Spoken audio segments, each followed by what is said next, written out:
Concept 4 पे अगर आया जाए,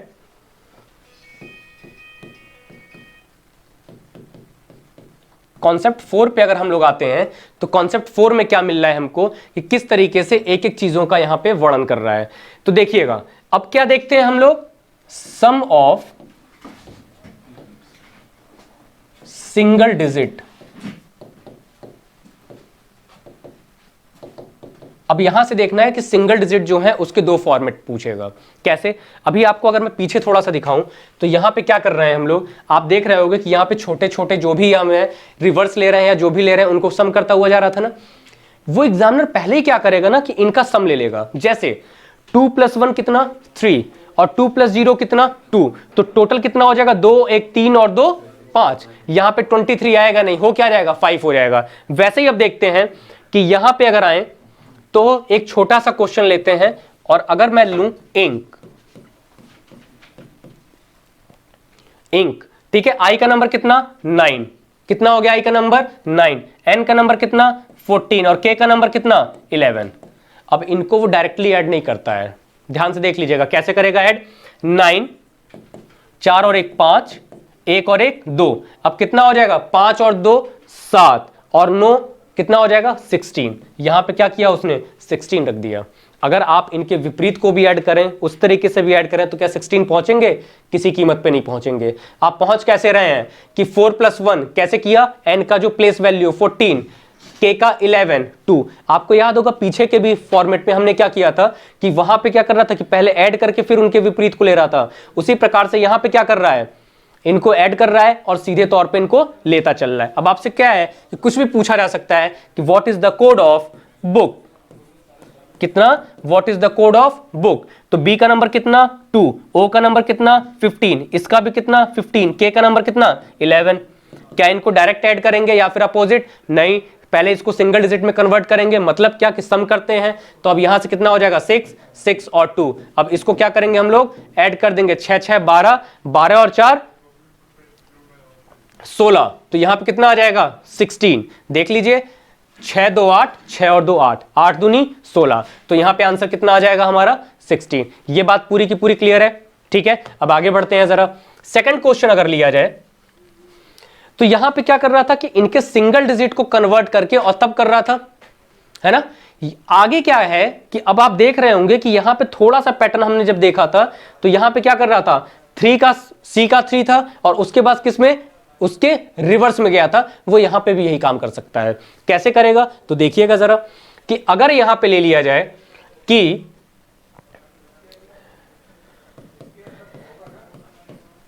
इंक लिया हुआ है, एक छोटा सा लेते हैं और बस, देखिएगा अब बस को अगर लिया जाए तो बी का नंबर कितना होता है दोस्त, तो 2। इसके रिवर्स के नंबर को अगर लिया जाए तो कितना हो जाएगा 25। मैंने आपको यू का कैसे बताया था, टी को पकड़िएगा, टी का 20, T U V W X Y Z, खत्म हो जाएगा अगर नहीं याद है तो टी और यू यानी कितना हो गया 21, ऊपर कितना चला जाएगा 7। क्यों? क्योंकि यू का नंबर कितना 21, इसके रिवर्स को लेंगे तो रिवर्स का नंबर कितना हो जाएगा यहां से 6, 26 और सॉरी 21 और 6 27। अब आते हैं एस का नंबर कितना 19, 7 और 1 8, खत्म। क्वेश्चन आपका क्या होगा 5 + 2 7। यहां से क्या कर देंगे, यहां पे देखिए किस तरीके से ऐड कर रहे थे इनको, 4 + 1 5, 1 1 2, तो हमने रिवर्स के नंबर को ले लिया ना और उसके बाद सम करेगा, तो यानी कि 8 और 6 14, 14 और 7 कितना 21, तो यहां पे आंसर कितना आ जाएगा हमारा 21। तो इस तरीके क्या है कि आपको अलग अलग फॉर्मेट वो पूछता रहता है। तो अब देखिए जरा कि जब हमने यहां पे ये भी निकाल लिया 21, तो अब आपसे पूछेगा कि what is the code of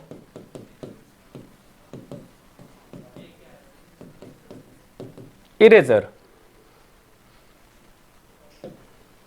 देखिए इरेजर, ठीक है। अब ई का नंबर कितना 5, तो हम इसके विपरीत के नंबर को लेंगे ना तब तो ऐड करेंगे सिंगल में करके जैसे यहां पे कर रहे थे, ठीक। तो 5 यानी कितना हो गया 22। आर का नंबर कितना 18, 8 और 1 सॉरी आर का नंबर कितना होता है 18, तो यहां पे कितना लेंगे 9। अब इसे तो चेंज करना ही नहीं है, ये तो एक ही रहेगा, लेकिन ये क्या हो जाएगा 4 + 9।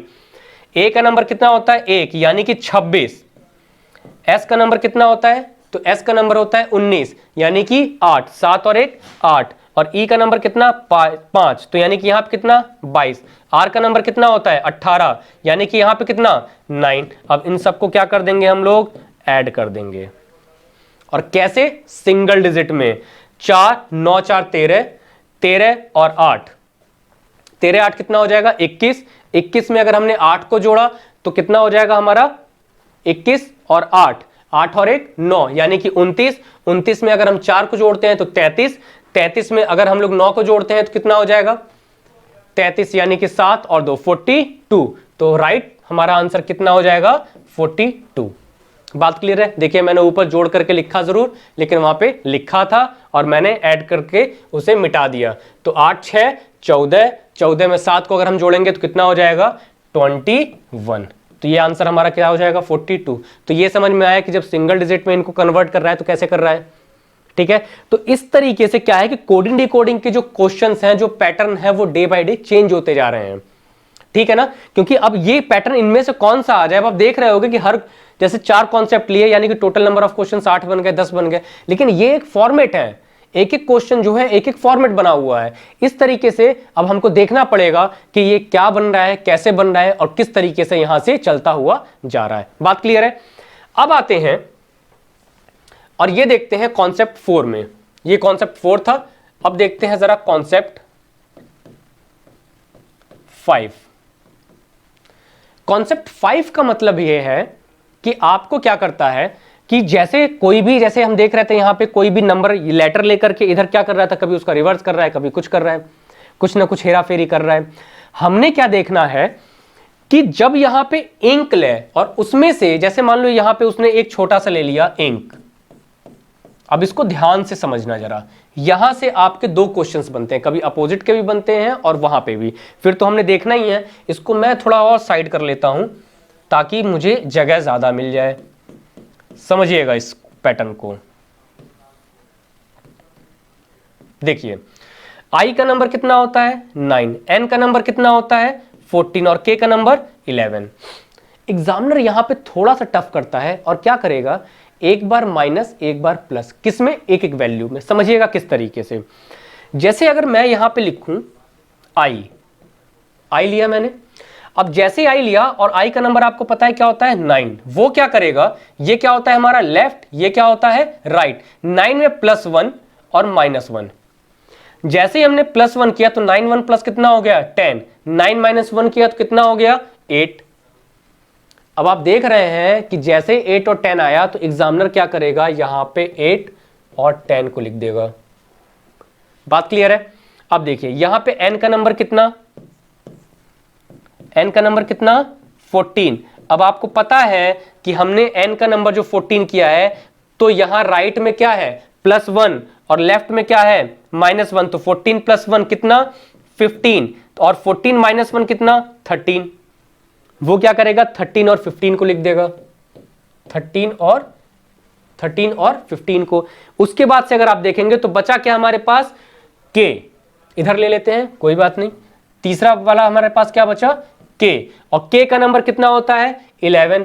तो हमारे साथ यहां पे कर क्या रहा है, ये आप देख रहे हैं कि यहां पे क्या कर रहा है वो, कि k का नंबर 11 है ना।